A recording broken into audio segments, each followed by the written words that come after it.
Hello and welcome to the Client Portal tutorial. This tutorial is designed to do three things. Number one, it's designed to show how to send a client access invitation email so that your clients can access your unique client portal. Number two, it's designed to also give you perspective of what the client sees when they log into the client portal so that you can help them diagnose maybe any technical issues they're experiencing. And lastly, it's designed to show you what to expect from the client portal as far as what information the client will have filled out once they complete the client portal experience. We have three client portals. Number one, we have the web-based client portal, which is accessible from all devices. It's just a website though, whereas we also have an Android client portal, which is app-based, and an iPhone, iPad client portal, which is also an app available on the App Store.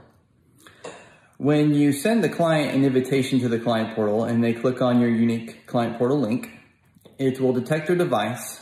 And so if they are on an Android device, it'll direct them to the Google Play Store to download the Android app-based client portal. If they're on an iPhone or an iPad, it'll direct them to the Apple-based App Store so that they can download the app-based client portal for those devices.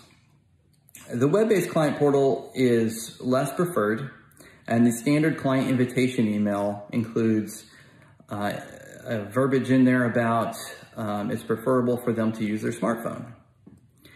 The smartphone, again, will allow them to download our app-based portal, which has more features, including our chat feature, which allows them to send you direct messages. And the chat feature has special controls around it, so you can define when you get notifications for the different levels of urgency of messages. And we have another video tutorial on that. And the app-based client portals for Android and iPhone also provide the ability for your client to sign documents, to view and sign documents like financial agreements, consent forms, waiver forms, even worksheets, whatever it is you may have created using our document template feature, which we also have another video on. And the app-based portal also allows your clients to take pictures, and it directs them to take pictures of, for sure, their insurance card and driver's license if you have that configured in your practice. The app-based client portals are also faster because they are apps and they continue to work even if Wi-Fi goes out or there's a power outage. They're fast because they don't have to make round trips to the server and refresh the page every time they press a button. And so those are definitely the preferred modes. We will have document signing on the web-based client portal later this year. We have a full-time developer that's been working on that. And so that's coming, but it's not here yet. And there are no plans to have the web-based portal support chat, and it will never be super convenient for them to take pictures of their insurance cards if you take insurance. So we will start with showing you how to send the client invitation email from your device. Okay, so here we are. I'm gonna start from the very beginning of the process. I'm gonna open this iPad with one hand while I hold my phone with the other. So this is the new iPad Smart keyboard that has mouse support, or trackpad support, I should say. It's a pretty neat feature. It works sort of like a mouse, but it's a little different. It's got a little circle for the pointer, and then as you go over text fields, it turns into a cursor. And it has all the same gestures you would expect with Apple, like a Mac, where you can slide up and view all your apps, you can switch between them. So there's never really a need to touch the screen, although of course that's an option at any time if that's what you want to do. So settings is a section here at the bottom. And then the account sub tab here on the lower left. And so if you go to that, you will see an email client access URL button. And so if you tap on that, it will launch a new email. Now, when it launches this email, in a sense, you're no longer in Mobile Midwife. You're now in the Mail app. The Mail app is the standard app for sending emails on the iPhone and the iPad, and well, also on the Mac for that matter. And so if you configure your email under the iPad settings, accounts and passwords, this feature will work. If you have not configured an email, then you will get an error when you try to send this email. So in this case, I'm going to send this email to, okay. And then I'm gonna hit send, and then it's gone. So now I'm going to go to various devices, 3 different devices, to demonstrate the web-based client portal, the app-based client portal for the Android, and the app-based client portal for the iPad. So first I'm going to start over here with my Android device. I have a Samsung Galaxy S7, I believe it is. So in this case, I'm going to open the Chrome app. So this is what your clients would do. You would send them an email and you'd ask them to go open that email. And so here's the email that we just sent. So it says, please visit the following link from an iPad, iPhone, Android, Mac, or Windows PC. The iPad, iPhone, and Android are preferred as it allows you to review and sign the consent forms and agreements. So if your client uses the web-based portal from a Windows machine or a Mac, they won't be able to sign those agreements. But in this case, I'm on an Android phone, so I'm going to press the click here. And it says, it appears you're on an Android device. Please install the Mobile Midwife app and press sign on from the login screen and enter Grapevine Birthing Center for the practice name. Click here to install the Mobile Midwife app. So I'm going to tap on that link. It takes me to the Google Play Store. I press install. And it takes usually about all of 15 seconds to install. So if you get a client calling you and saying, hey, this is taking me 30 minutes, then that's typically because they have a poor internet connection.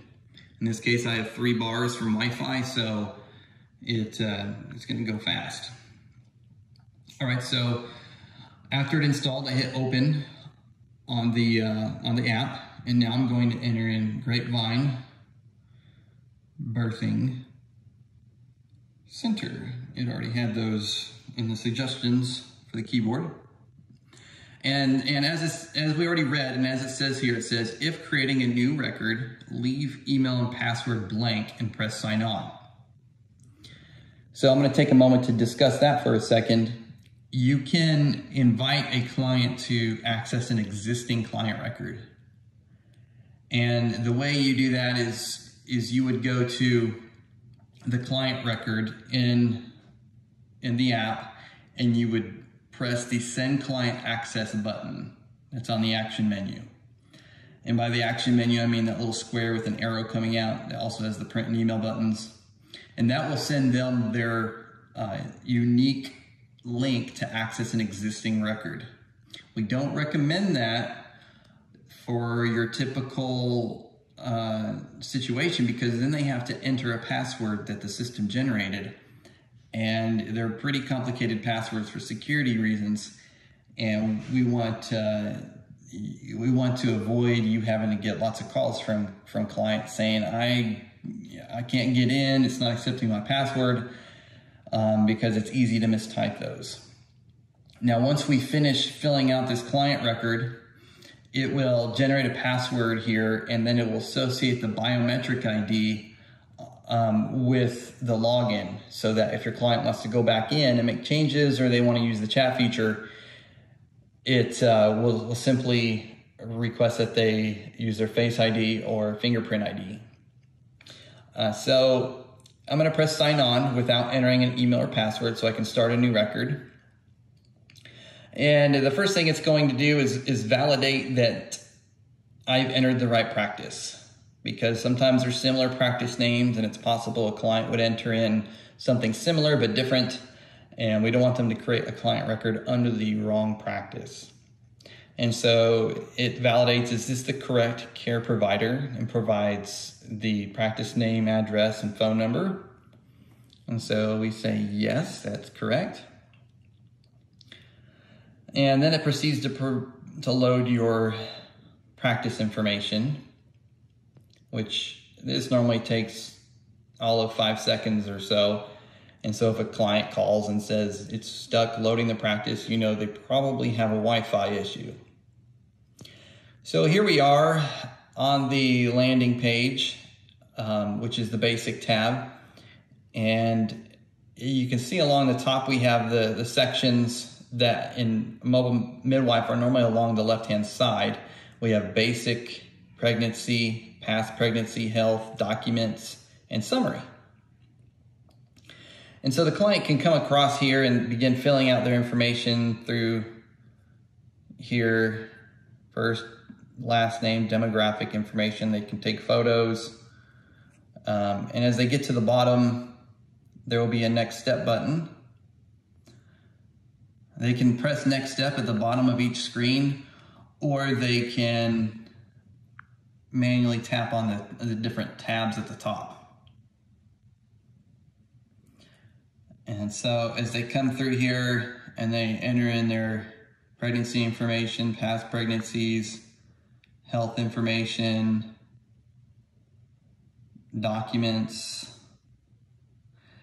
Documents is where they're going to, of course, sign their documents. So here we got, let's say, consent for care. We're going to sign it with her. That's a very poor signature. I think I can do better than that. That's pretty bad too, but okay. And then each time they finish the document, it moves to the signed documents section here. And when they're all done, the unsigned document section will be empty and everything will be signed, and they'll hit next step. And then they'll be directed to review all the information on the summary tab and press submit. And when they press submit, it's going to associate their biometric ID, like I mentioned earlier, with their login. And it's going to take them to the chat tab. Let's see here, I'm gonna hit submit. This is an old Galaxy S7 that doesn't have fingerprint. Okay, so this is not letting me submit because I didn't even enter a last name. I guess I'll go ahead and try that just to give a good idea. Well, see, I'm gonna need to at least enter my name and email address for this to complete the record and be able to submit. So I'm not gonna bother with that. Next, we're gonna move on to the web-based portal. So I'm gonna move over to a Mac here. I'm gonna log in with my Touch ID. Here's the email. And it's the same email, of course. The email doesn't change for the devices. And I'm going to click on the client portal link, and it's going to launch the web-based version of the app. The web-based portal is laid out in the same way as the Android and iPhone portals. The only difference is that these sections are at the top instead of at the bottom. Here at the top of the basic tab, they can take their profile picture, then fill out all their basic information. And here near the bottom, they can add a photo of their driver's license or insurance card. And just like with the other portals, they'll continue to press next step at the bottom to get through each tab, or they can click on the tabs directly to navigate. And in the documents section, they can sign any documents that you've created. And then when they press next step, they'll get a chance to review all their information and then press submit. Hi, finally we'd like to show the client portal that's on the iPhone and iPad. The client portal is really the same as the provider side app. And so when your clients click on your client invitation link from an iPad or iPhone, it'll display to them a message to download the app from the App Store. It'll also give them a quick link to the app so they don't have to search for Mobile Midwife on the App Store. Although if you were to have a client call and say they're having a hard time with that link and then it's not properly providing them access to the app on the App Store, then you can just have them search for Mobile Midwife on the App Store, and then they'll press install on the app, and once the app is installed they'll be able to open the app and it'll take them to this screen. And so this screen looks identical to the Android client portal screen, and they'll enter just the practice name unless you already created their record and you're sending them access to an existing record. Then your access invitation email will have an email address and a password for them to enter as well. But in this case it's a new client record, so they'll just be entering the Grapevine Birthing Center practice name in this case and pressing sign on. And so then it asks them what user type they are. And this is unique with this client portal because this is also used for provider logins. It's the same app. And so they'll obviously indicate their client. And then it will ask them to confirm the information of the provider. And it provides the practice name, mailing address, and it puts the state in capital letters because sometimes there's similarly named practices, and so clients have in the past been known to type in the wrong practice name. Well, that has been pretty much eliminated by this confirmation screen, so that if they enter in the wrong practice name, they'll see, oh, that's the wrong state, or that's not the right address or email or phone number. So those are very rare situations that used to happen in the past, and this completely cleared that up. And so they'll press continue, and it'll begin to download the practice information, just as we saw with the Android app. And it usually takes 5 seconds. So again, if you get someone calling you and they're saying it gets stuck here, you should ask them to check their Wi-Fi connection and make sure that it's solid. Have them maybe go to a website, even have them go to mobilemidwifeehr.com. If anybody can pull up our website, then they can log into a practice. But you can just have them go to any website and just make sure they have good connectivity. And usually that clears it up. They'll discover they weren't on Wi-Fi, or their phone mistakenly connected to their neighbor's Wi-Fi, or their printer's Wi-Fi, or something of that nature, and that'll clear it up. And then they'll be asked to take a picture, which they can decline, although most will take the picture, which is nice to have. And then they'll be taken through the same type of screens that you saw on the Android app, and the same screens you're probably familiar with by adding a client through the app when you log in. So we've got the basic tab, which captures their basic demographic information, the financial information section. They can choose to take a photo of their insurance card or driver's license or whatever might be applicable. And they'll go to the pregnancy tab and indicate that they're pregnant. Unless this is a primary care client, then they would leave that as no. And then the client will show up under your primary care tab instead of the pregnant client tab, unless you've turned the primary care feature off, and then they'll still show up under the pregnant tab without a due date. So at the bottom of each screen, they press next step.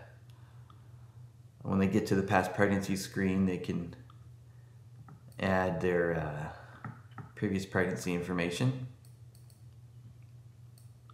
And again, you should be familiar with this if you've added clients in Mobile Midwife. These are all the same screens. Maybe you haven't done it from a phone before, but the phone is, all iPhones are supported, all iPhone sizes. And this also works if we flip this in landscape mode. So if we turn it 90 degrees. Personally, I like that better. In fact, that's what we had it limited to up until last fall. But now we support portrait mode.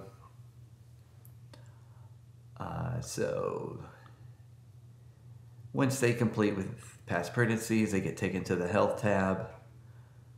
They can fill out this information, press next step, and then they get taken to the summary tab where they can review all the information, make sure it's accurate, and they can confirm that it's accurate. And once they confirm it's accurate, it does two things. It takes a snapshot of everything that they filled out, so that you can click on or tap on that snapshot thumbnail here, as a just in the future, and so you can know what information you use to make your diagnoses or prognoses or your pregnancy care decisions or whatever. And then the second thing it does is it pops up this message, and it directs the user to go to the Documents tab. This is where it's a little different than the Android portal. The Android portal actually takes them to the Documents tab before the Summary tab. I actually like that better, and I think we'll be modifying this to do that as well. But for right now, that's the way it works. So after they finish signing the Summary tab, it asks them to press the Documents tab in the lower right-hand corner and sign any unsigned documents. After signing all documents, press the Press Here When Finished button in the upper right-hand corner of the screen. And you'll notice that Press Here When Finished button is available all the time, even as they're going through the Basic tab and Pregnancy tab or whatever. So if they wanted to submit it, they can. Although it will give them lots of warnings, reminding them that they have not finished their chart, and they still have documents to be signed. So I'm going to go to the Documents tab, and here's the documents they would sign. They can tap on each one. It is going to display it in landscape mode, so that the system can capture a clear signature. And so now I'm stuck in that mode. I'm in a simulator. There we go. And then once they're complete, all the documents will be moved to the Signed Documents section. You can also provide handouts for them if you want. That could be confusing though, and you might want to use our message template feature, which we have another video on, in order to automatically send them messages which goes to their email and has handout documents, and it automatically goes out at different ages of gestation. And so it's a good way to get information out to your clients on a scheduled basis, as opposed to using the client portal. But obviously for documents that need to be signed, like financial agreements and consent forms, those are best to be put into the client portal. And that's simply just creating a document template and setting it to be a standard document. You can make a standard document be hidden from the client portal. There's a setting in the document template fields where you can say, for instance, if we wanted this vitamin K refusal document to be hidden from the client portal, it can be edited under the template section, and there's a field that says whether or not you want to hide it from the client portal. Otherwise, if you don't set that field, automatically standard documents will get added when a new client record is added, and they'll be displayed in the portal. And so then once they're complete, they'll press the Press Here When Finished button in the upper right corner, and as long as they've done everything, it will let them submit it. If they haven't done anything or everything, then it will ask them to go back and do so, but they can override that and submit it anyway. And then once it's submitted, it'll take them back to the client section, but to the chat tab. So it doesn't take them back to the login screen anymore like it used to, because it's automatically going to associate their biometric ID with their login and save their login information, so they never have to enter a password. And so that makes it really easy. And then on the chat screen, you'll find that a lot of them will send you an initial chat message, because they'll receive a pop-up window that lets them know that they can send you chat messages from here and encourages them to do so. So that concludes this client portal demonstration of the iPhone and of all our other devices. As always, if you have any questions, feel free to give us a call or email us at midwifesupport@mobilemidwifeehr.com.